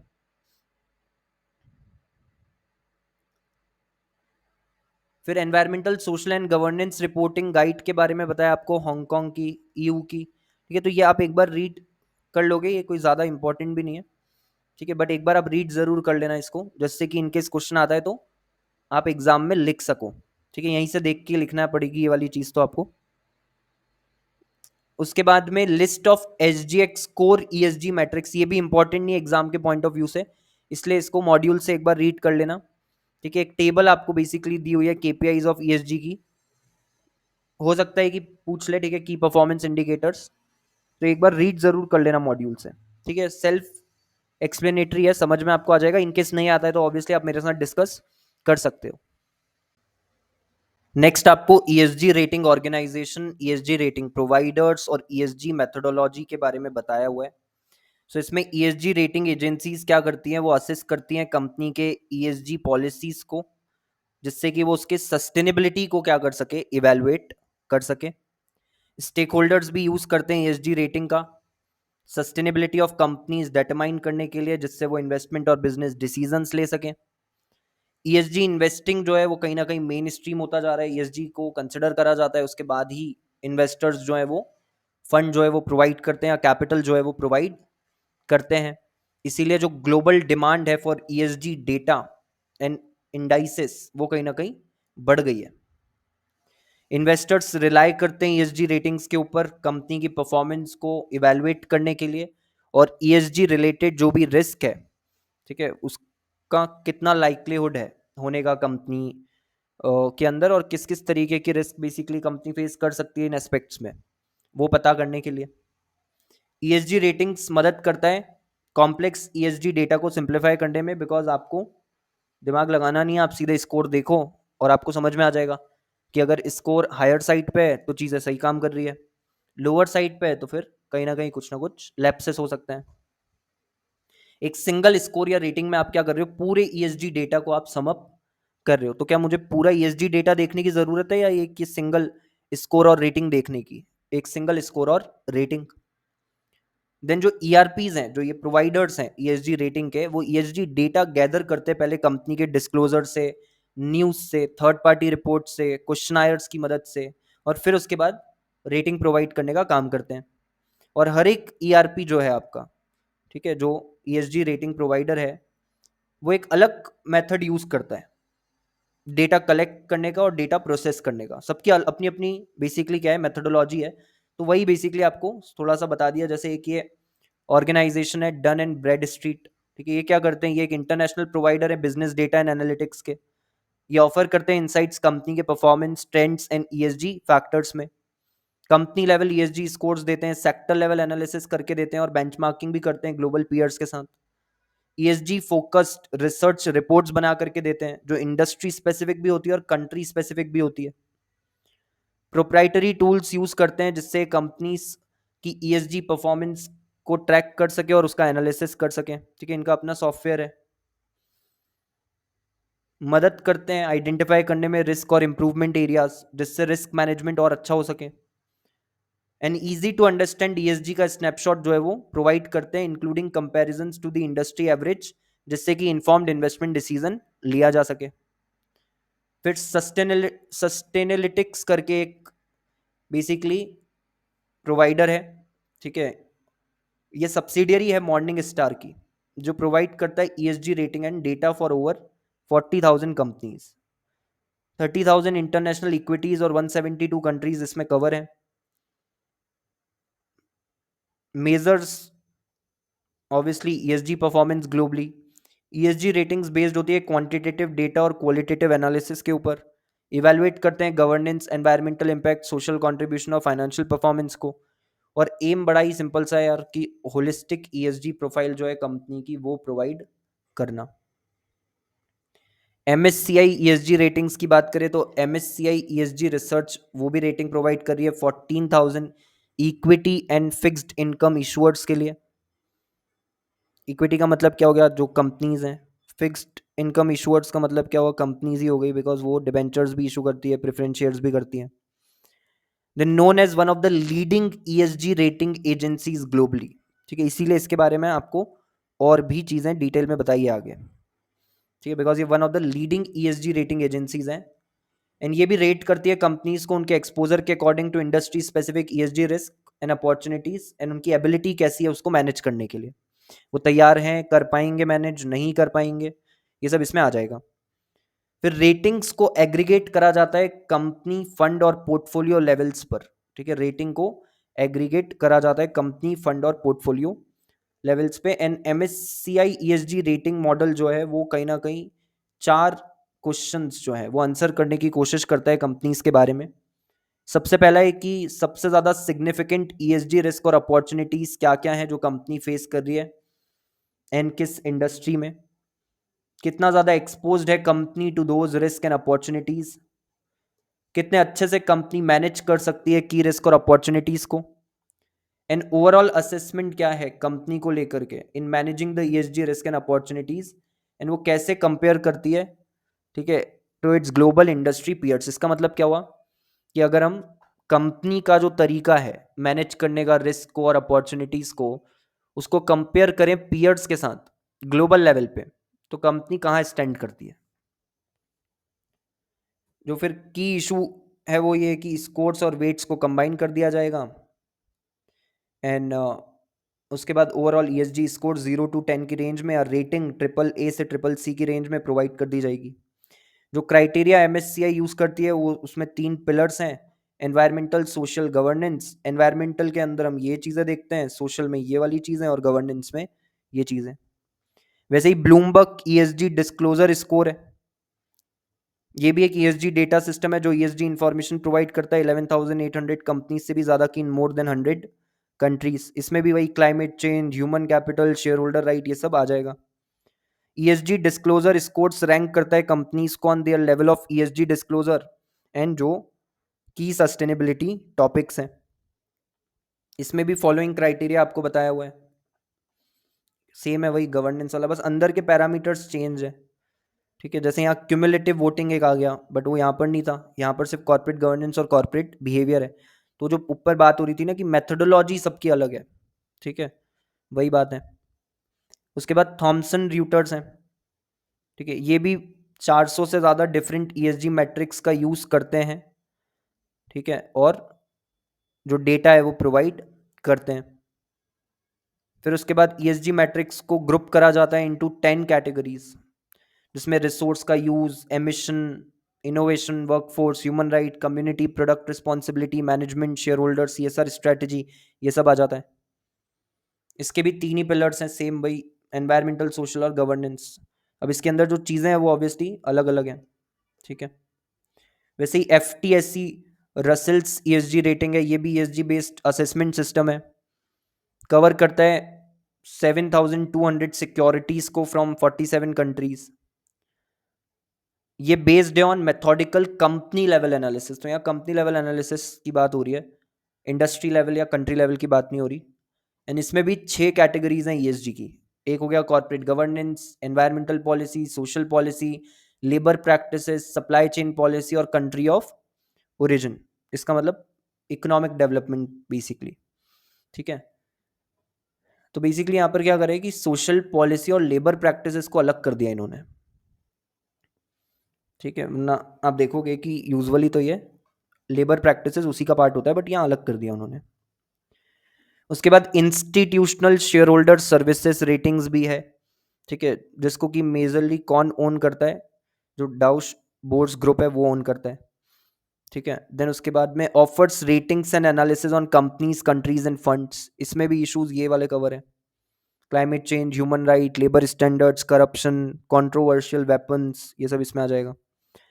S&P ग्लोबल ESG स्कोर भी है, जो स्टैंडर्ड एंड पुअर ग्लोबल ने बेसिकली बनाया है। ये बॉटम अप अप्रोच जो है वो यूज करता है ESG स्कोरिंग के लिए, यानी कंपनी लेवल से हम स्टार्ट करते हैं। बॉटम अप का मतलब कंपनी लेवल, देन फिर उसके बाद हम इंडस्ट्री या सेक्टर की बात करेंगे, देन ओवरऑल कंट्री की बात कर लेंगे। देन उसके बाद applies the ESGY scorecard at industry level to influence the ESG behaviour. तो स्कोर कार्ड इंडस्ट्री लेवल का ही लोग प्रोवाइड करते हैं, जिससे इंडस्ट्री लेवल पे क्या ESG बिहेवियर है वो पता चल सके। And focuses on environmental practices and employee relations. फिर CDP climate, water and forest score, ये CDP प्रोवाइड करता है, जो कि एक नॉट फॉर प्रॉफिट ऑर्गेनाइजेशन है। Environmental data and tools offer करते हैं इन्वेस्टर्स को, मदद करते हैं आइडेंटिफाई करने में कंपनीज को कि वो किस तरीके से एड्रेस कर रहे हैं issues related to climate change, water security and deforestation. फिर मूडीज का ईएसजी सॉल्यूशन ग्रुप है। मूडीज एक ग्लोबल क्रेडिट रेटिंग एजेंसी है। सो ये भी ऑफर करते हैं ESG ratings, analytics, sustainability rating, sustainable finance review और सर्टिफाइड सर्विसेज। इसके अंदर वीई करके एक इन्होंने बनाया जो ईएसजी असेसर है। 427 इन्होंने बनाया जो कि क्लाइमेट डेटा बिजनेस इन्होंने एक्वायर करा था 2019 में। फिर एमएससीआई ईएसजी रेटिंग्स को अंडरस्टैंड करने के लिए आपको इन्होंने एक प्रॉपर जो है की पॉइंट्स बताए हुए हैं, तो ये आप एक बार गो थ्रू कर लोगे। अलग अलग बेसिकली हेड्स के अंदर क्या क्या चीज़ें हम देखते हैं वो बताया, जैसे एनवायरमेंटल के अंदर क्लाइमेट चेंज, फिर उसमें क्या देखेंगे, नेचुरल कैपिटल के अंदर क्या क्या देखेंगे, pollution water pollution and waste में क्या क्या देखेंगे, एनवायरमेंटल अपॉर्चुनिटीज़ में क्या देखेंगे, फिर सोशल के अंदर अलग अलग बना दिए। ठीक है, तो ये एक बार गो थ्रू कर लेना है। एंड फिर उसके बाद एमएससीआई का ईएसजी रेटिंग प्रोसेस इन्होंने आपको बताया। सो इसमें वो क्या कर रहे हैं, इसमें वो पहले तो डेटा सोर्सेज जो हैं वो इकट्ठा कर रहे हैं। तो इसमें 1000+ कंपनी के disclosures, data sources, social media, ये सब देखा जाएगा।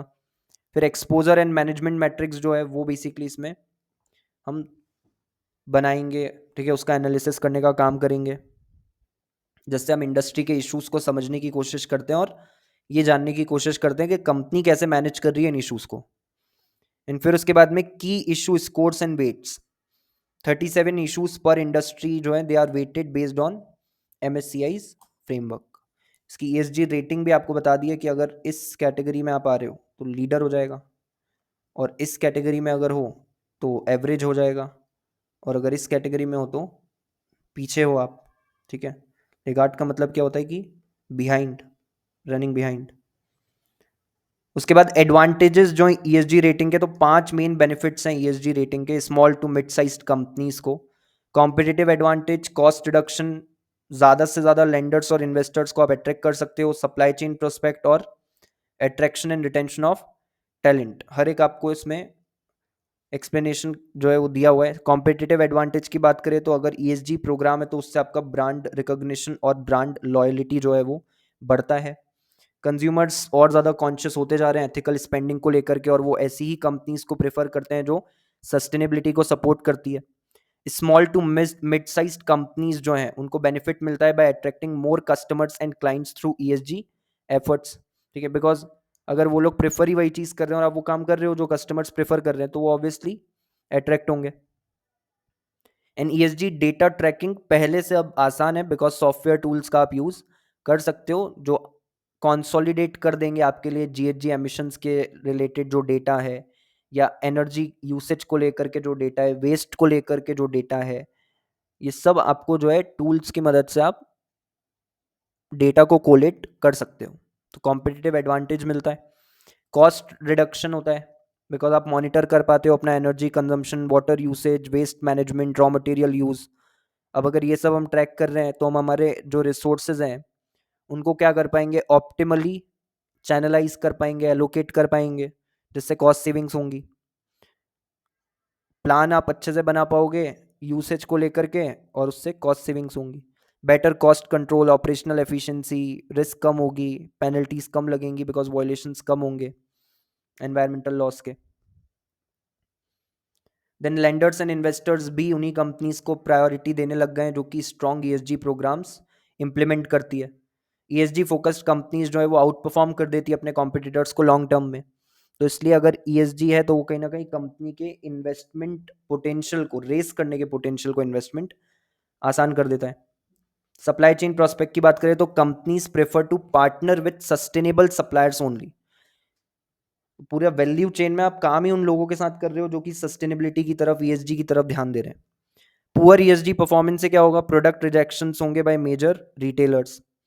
Supply chains impact the environment, society and people. इसलिए ईएसजी का अलाइनमेंट जो सप्लाई चेन है उसके अंदर वो बहुत ज़्यादा ज़रूरी हो जाता है। इन स्मॉलर फर्म्स जो है उनको कहीं ना कहीं ग्रेटर रिस्क फेस करनी पड़ती है ईएसजी एक्सपेक्टेशंस की। ठीक है, हो सकता है कि जो उनके पोटेंशियल पार्टनर्स हैं वो ईएसजी एक्सपेक्टेशंस को पूरा ना करें। तो स्मॉलर फर्म्स के केस में ये चीज़ ज़्यादा देखने को मिलती है as compare to a big company, because कोई भी सप्लायर एक बड़ा क्लाइंट जो है ना उसको लूज नहीं करना चाहता। तो ऑब्वियसली वो बड़ा क्लाइंट जो भी कुछ बोलेगा, जिस भी तरीके से अपनी प्रैक्टिसेस अलाइन करना चाहेगा, सप्लायर भी उसके अकॉर्डिंग अडॉप्ट कर लेगा। ठीक है, चेंजेस जो है वो अडॉप्ट कर लेगा, बट स्मॉलर फर्म्स के केस में ऐसा नहीं है। देन उसके बाद attraction and retention of talent की बात करते हैं, तो जॉब सीकर्स वैल्यू करते हैं कंपनीज को जो कि ऑफर करती है मीनिंगफुल वर्क और अलाइन करती है उनकी वैल्यूज के साथ। कंपनी का ईएसजी गोल्स जो है वो एम्प्लॉय के सेटिस्फेक्शन और लॉयलिटी को क्या करता है, इंप्रूव करता है। जो मिलेनियल्स हैं, जेंजी हैं, वो एम्फेसाइज कर रहे हैं एनवायरमेंटल और सोशल रिस्पॉन्सिबिलिटी के ऊपर। एंड ईएसजी प्रोग्रेस ज़रूरी है अट्रैक्ट और रिटेन करने के लिए टॉप टियर टैलेंट को। देन इससे ग्रोथ एंड फाइनेंशियल परफॉर्मेंस भी प्रमोट होती है, बिकॉज बिजनेस आपका ग्रो होता है, आपको फाइनेंशियल आउटकम्स जो है वो इम्प्रूव फाइनेंशियल आउटकम्स मिलते हैं।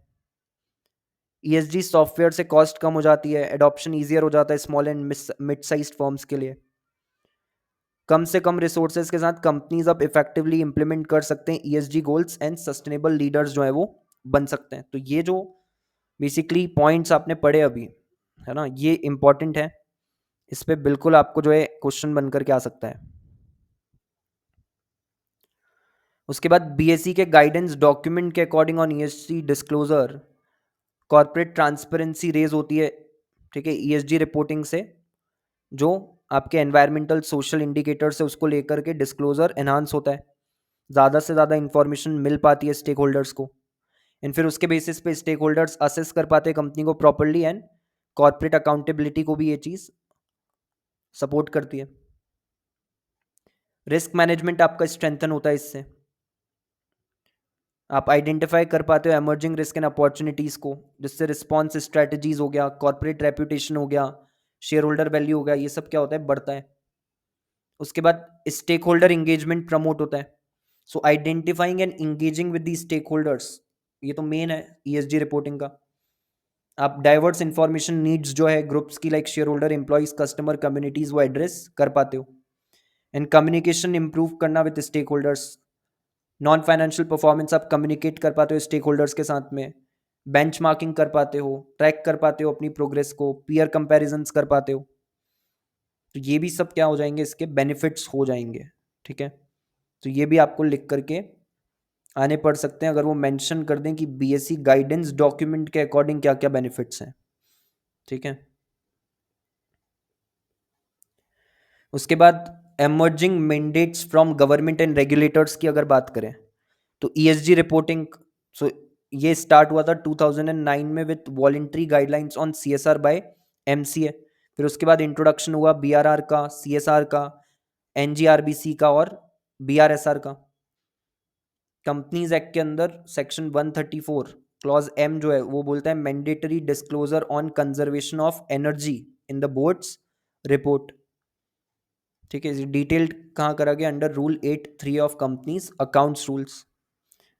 सिमिलर प्रोविजन कंपनीज एक्ट 1956 में भी थे। फिर डायरेक्टर को भी गुड फेथ में एक्ट करना है, कॉर्पोरेट गवर्नेंस से रिलेटेड एक चीज हो गई है। ठीक है, for the benefit of members, employees, share holder, community and environment. SEBI LODR regulation की अगर बात करें, तो regulation 34 sub regulation number 3 mandate करता है disclosure of opportunities, threat, risk and concerns in the annual report. तो ईएसजी रिस्क भी इसमें आ जाएगा। हाउएवर कोई रिक्वायरमेंट नहीं है टू डिटेल दी मैट्रिक्स या प्रोसेस या ट्रैक दी प्रोग्रेस ओवर टाइम, वो इसके अंदर ऑब्वियसली नहीं बताया हुआ। ठीक है, बट ये जरूर बोला गया कि अपॉर्चुनिटी, थ्रेट्स, रिस्क और कंसर्न्स आपको बताने, और डिस्क्लोज भी ऑर्गेनाइजेशन तभी कर पाएगी जब वो कंटिन्यूसली इनको क्या करेगी, मॉनिटर करेगी। देन उसके बाद increased focus on climate change, inclusive growth and sustainable economy, जिसके कारण स्टेक होल्डर्स अब responsible and sustainable businesses demand करने लग गए कि बिजनेस को रिस्पॉन्सिबल होना ही पड़ेगा, सस्टेनेबल होना ही पड़ेगा।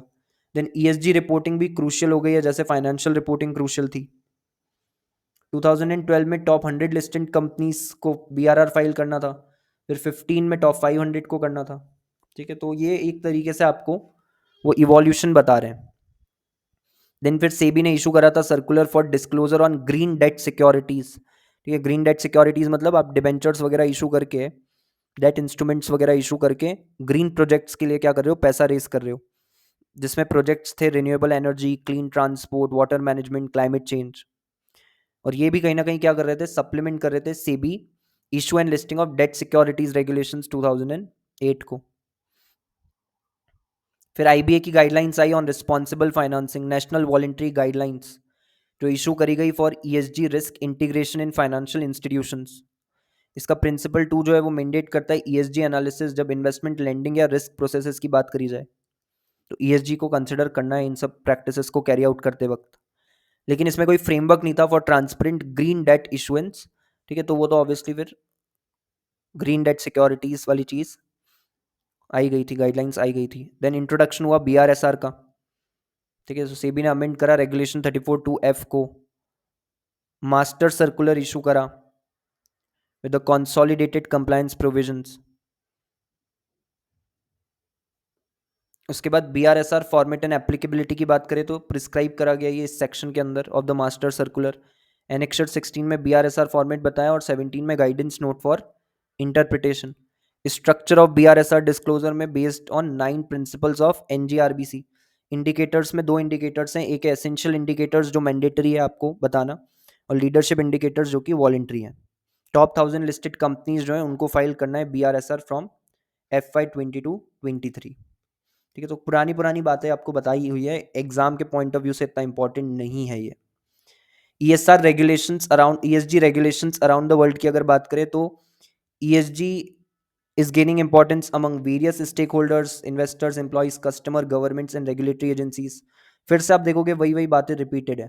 कंपनीज जो है वो इंक्रीजिंगली इंटीग्रेट कर रहे हैं सस्टेनेबल प्रैक्टिसेस को उनके स्ट्रेटजी में to meet the shareholder expectations and global ESG criteria.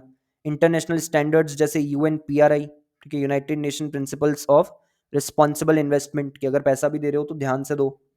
Task force on climate related financial disclosure and Global Reporting initiative GRI, ये सब ने क्या करा है, इंप्रूवमेंट्स प्रपोज करा है ESG रिपोर्टिंग प्रोसीजर्स के अंदर। रेगुलेटरी लैंडस्केप जो है वो भी इवॉल्व होता जा रहा है ESG disclosure and transparency obligations को लेकर के, जो कि जरूरी है सस्टेनेबल इन्वेस्टर्स के लिए।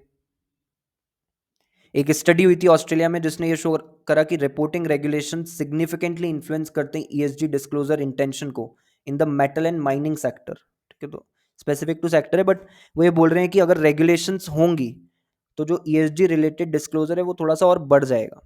ठीक है, सो प्रॉपर रेगुलेशंस का होना, प्रॉपर स्टैंडर्ड्स का होना बहुत ज़्यादा ज़रूरी है। जो शिफ्ट है इन रेगुलेशन ये सिर्फ कंप्लायंस रिक्वायरमेंट के कारण नहीं है, बट ये एक स्ट्रेटेजिक अपॉर्चुनिटी भी है बिजनेस के लिए, कि या तो वो कंप्लाई करे या ट्रीट करे ESG को as a long term business strategy change. Because अगर आपका जो कस्टमर है, ठीक है, जिसके थ्रू आप रेवेन्यू कमाने वाले हो, प्रॉफिट कमाने वाले हो, और वो ये चीज़ एक्सपेक्ट कर रहा है तो वो आपको एडॉप्ट तो करना पड़ेगा। फिर कुछ एग्जांपल्स आपको दिए ESG रेगुलेशंस के ना, that are mandatory and currently being implemented.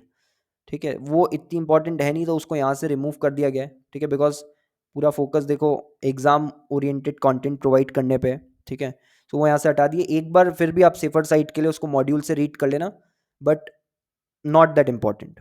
ठीक है, ESG द वे अहेड की अगर बात करें तो फिर से वही बताया कि ग्लोबल शिफ्ट आ रहा है टुवर्ड्स ESG कंप्लायंस। इन्वेस्टमेंट इन सस्टेनेबल असेट फंड जो है वो बढ़ता जा रहा है, जिससे नई नई ESG रेगुलेशंस बनाई जा रही हैं across US, Europe, middle east, Africa, almost मतलब जो भी आप कॉन्टिनेंट पकड़ लो या कंट्री पकड़ लो।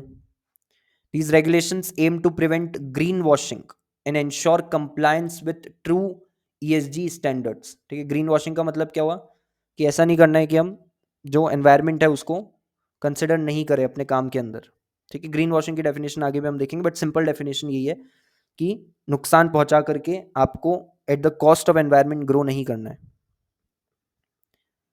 ESG इन्वेस्टमेंट सर्च की बात करें तो bye early 2022 ESG investment assets जो है वो कहाँ पे पहुंच गए, उनकी वैल्यू कितनी हो गई, $8.4 trillion, which is 13% of professionally managed assets in the US। The large inflow of ESG funds, obviously regulatory attention भी इसकी तरफ फिर आया है, क्योंकि कंपनीज सस्टेनेबिलिटी पोजीशंस और कार्बन रिडक्शन एफर्ट्स जो है वो इम्पैक्ट करते हैं स्टेक होल्डर के डिसीजन को, तो रेगुलेटरी अटेंशन भी ड्रॉ हुआ है because of large inflow of ESG funds.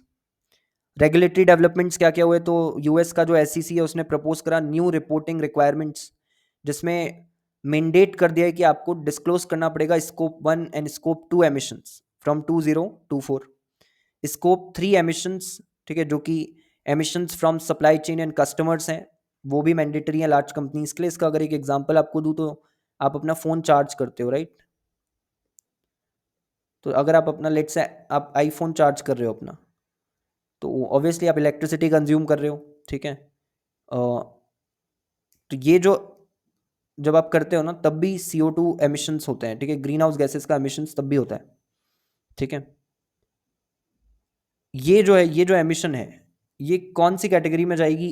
Apple के लिए स्कोप 3 एमिशंस के अंदर, ठीक है। यानी कि आपका सामान यूज़ करके, एक कंपनी ने जो सामान बनाया है वो यूज़ करके, अगर कस्टमर्स जो हैं जब वो यूज़ कर रहे हैं और उसमें से एमिशंस हो रहे हैं, तो वो स्कोप 3 एमिशंस के अंदर आता है।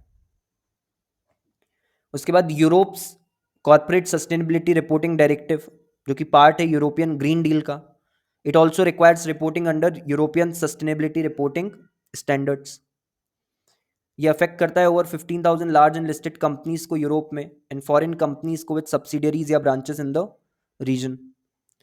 3 की चेंजेस जो कि कंपनीज को इंप्लीमेंट करने चाहिए, जिससे वो इसको और अच्छा कर सकेंगे, ठीक है, when it comes to ESG। ये इंपॉर्टेंट है, इस पे बिल्कुल आपको क्वेश्चन पूछा जा सकता है कि वो क्या 3 की चेंजेस हैं जो कंपनीज को इंप्लीमेंट करने चाहिए। सबसे पहला तो एक चीफ सस्टेनेबिलिटी एग्जीक्यूटिव को आप अपॉइंट करो, ठीक है। कंपनीज को सस्टेनेबिलिटी टीम्स बनाना जरूरी है, जिसमें चीफ सस्टेनेबिलिटी ऑफिसर होना चाहिए, एक नया रोल सी सूट के अंदर। CSO एक वाइटल रोल प्ले करेगा इन्फ्लुएंस कम्युनिकेट करने में और organisational resistance to ESG changes को ओवरकम करने में, बिकॉज ये एक ट्रांजिशन फेज की तरह है सबके लिए। And employees often resist behavioural change, इसीलिए CSO का होना बहुत ज्यादा जरूरी है, जो कि अवेयरनेस प्रमोट करे, मोटिवेशन प्रोवाइड करे, ठीक है। एंड इससे क्या होगा, हम लिंक कर पाएंगे ESG सक्सेस को टू एम्प्लॉय बोनसेस। देन उसके बाद ESG पॉलिसी बजट जो है वो क्रिएट करना। इंप्लीमेंट करने के लिए ESG इनिशिएटिव्स आपको एक डेडिकेटेड बजट चाहिए, पैसा तो चाहिए, और इसका अप्रूवल आपको किससे मिलेगा? CFO से। अब इनिशियल कॉस्ट जो है वो ऑब्वियसली हाई ही होगी, ठीक है, शॉर्ट टर्म में, बट लॉन्ग टर्म में ऑब्वियसली कॉस्ट सेविंग्स जो है वो आप अचीव कर सकते हो। ये कुछ चेंजेस भी करे जा सकते हैं कॉस्ट सेविंग के लिए, जैसे जो भी इंफॉर्मेशन टेक्नोलॉजी के लिए आप चीज़ें यूज़ कर रहे हो, ये उसकी ड्यूरेबिलिटी बढ़ा लो, ठीक है, तो भी कॉस्ट सेविंग्स हो सकती है।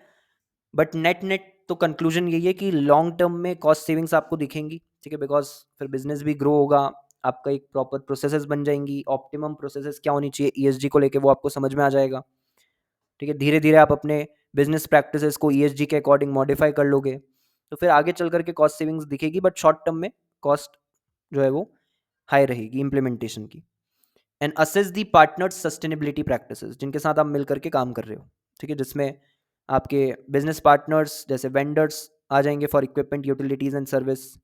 पार्टनर्स का कार्बन फुटप्रिंट जो है वो भी डायरेक्टली इंपैक्ट करता है कंपनी की ESG स्टैंडिंग को, तो वो भी आपको देखना है कि हमारा पार्टनर कितना CO2 एमिट कर रहा है। कंपनीज को अलाइन करना है net zero carbon goals by 2050 और अर्लियर, जिससे कि वो कॉम्पिटिटिव रह सकें। फाइनल टेक अवे ये है कि while compliance with new ESG mandates requires time, money and effort, proactive companies जो है वो न केवल इन रेगुलेशंस को पूरा करेंगी, बट फ्यूचर प्रूफ बिजनेस जो है, ठीक है ना, अपना बिजनेस जो है वो थोड़ा सा फ्यूचर प्रूफ करने के लिए उसकी तरफ भी काम करेंगी। तो नो डाउट थोड़ा सा कंबरसम हो सकता है स्टार्टिंग में, बट आगे चल करके बेनिफिट मिलेगा। And they will demonstrate corporate responsibility, जिससे कि ट्रस्ट जो है स्टेक होल्डर्स, इन्वेस्टर और कस्टमर्स का वो अर्न कर पाएंगे। उसके बाद ESG सस्टेनेबल प्रैक्टिसेस के एग्जांपल्स आपको दिए हैं, ठीक है, तो ये आप एक बार रीड कर लोगे। एशियन पेंट्स कैसे सस्टेनेबिलिटी प्रैक्टिसेस करता है वो आपको इसमें बताया, जैसे इको फ्रेंडली और लो VOC पेंट्स बना करके, ग्रीन सर्टिफिकेशंस ऑब्टेन करके, कार्बन फुटप्रिंट को कम करके, साइकिल टाइम को रिड्यूस करके, जिससे कि एनर्जी कंजम्पशन हम कम कर सकें। तो ये एक बार आपने रीड कर लेना है, अलग अलग कंपनीज का दिया है आपको, ठीक है। एक हो गया आपका एशियन पेंट्स का, एक है नेस्ले का दिया है आपको, HDFC बैंक का दिया है, टाटा मोटर्स का दिया है, ठीक है। सो ये 4 कंपनीज का आपको बताया हुआ इन्होंने, तो ये एक बार रीड कर लेना। अब एक बार क्वेश्चंस जो है इस चैप्टर के वो डिस्कस कर लेते हैं, ठीक है। और इन केस कोई भी डाउट है आपको किसी भी पॉइंट में रिलेटेड टू दिस चैप्टर, तो please feel free to discuss the same with me. Question की बात करें तो दिसंबर 24 के पेपर के अंदर एक क्वेश्चन आया चैप्टर नंबर 19 से। ये इसके अंदर आपसे पूछा है कि एक्सप्लेन करो की चेंजेस जो कंपनीज इस्टेब्लिश कर सकते हैं to prepare for the challenges ahead in accordance with the new ESG reporting mandates and regulations. तो 3 की चेंजेस हमने अभी लास्ट लास्ट में ही पढ़े थे, वो आपको इसके अंदर बता करके आने हैं, ठीक है। जो ऑफिसर अपॉइंट करने वाली बात है ना, सीएसओ चीफ सस्टेनेबिलिटी ऑफिसर, ठीक है, वो इसमें आ जाएगा। फिर उसके बाद बजट बजट आपको चाहिए तो सीएफओ का अप्रूवल, वो सब आ जाएगा इसके अंदर। एंड उसके बाद जून 24 का जो आपका पेपर है, जून 24 में दोनों ही क्वेश्चन जो आए हैं पार्ट थर्ड के अंदर, वो चैप्टर नंबर 19 से आए। पहला है कि आपको प्रिपेयर करना है सस्टेनेबिलिटी ऑडिट प्रोसेस का फ्लो, और ये बताना है कि ऑडिट किस तरीके से कंडक्ट होता है। मैंने बोला भी था कि इस पे क्वेश्चन बन के आ सकता है, ठीक है, प्रोसेस के ऊपर, तो वो बता दो। एंड उसके बाद में आपसे पूछा है की बेनिफिट्स आप बताओ small to mid size companies को जो बेसिकली बेनिफिट मिलेंगे by starting an ESG programme. तो हेडिंग्स आपको उन्होंने दे ही दिए की बेनिफिट्स की, competitive advantage, cost reduction, more attractive to lenders and investors and supply chain prospect, यही हमने हेडिंग्स वहाँ पर पढ़ी थी बेनिफिट्स के अंदर। इन्हीं का एक्सप्लेनेशन लिखना है बस आपको। तो दोनों ही क्वेश्चंस डायरेक्ट हैं, ठीक है, ऊपर जो भी कुछ दिया है इससे आपको बिल्कुल भी घबराने की ज़रूरत नहीं है। इवन मैं सजेस्ट भी करूंगा कि जब आप क्वेश्चन सॉल्व भी कर रहे हो, पहले आप जो लास्ट में 2 लाइनें दी हैं या 3-4 लाइनें दी हैं वो पढ़ो, ठीक है। आपका काम उसी से हो जाता है, तो पूरा क्वेश्चन पढ़ो ही मत, ज़रूरत ही नहीं है, ठीक है। जहाँ आपको लग रहा है कि हाँ ऊपर कुछ फैक्ट्स दिए उनका यूज़ करना पड़ेगा तो करो, नहीं तो ये तो सब डायरेक्ट क्वेश्चंस हैं, ठीक है। टाइम वेस्ट होगा आपका अननेसेसरी ऊपर की चीज़ें पढ़ने से। अगर आप सिर्फ लास्ट की 2 लाइनें 3 लाइन पढ़ के सॉल्व कर सकते हो तो कर दो, क्योंकि टाइम बहुत सेव होगा उससे आपका, ठीक है। तो ये चैप्टर आपका यहाँ पे कंप्लीट हो जाता है। इसमें अगर कोई भी डाउट हो आपको तो प्लीज़ आप डिस्कस जो है वो मेरे साथ कर लेना।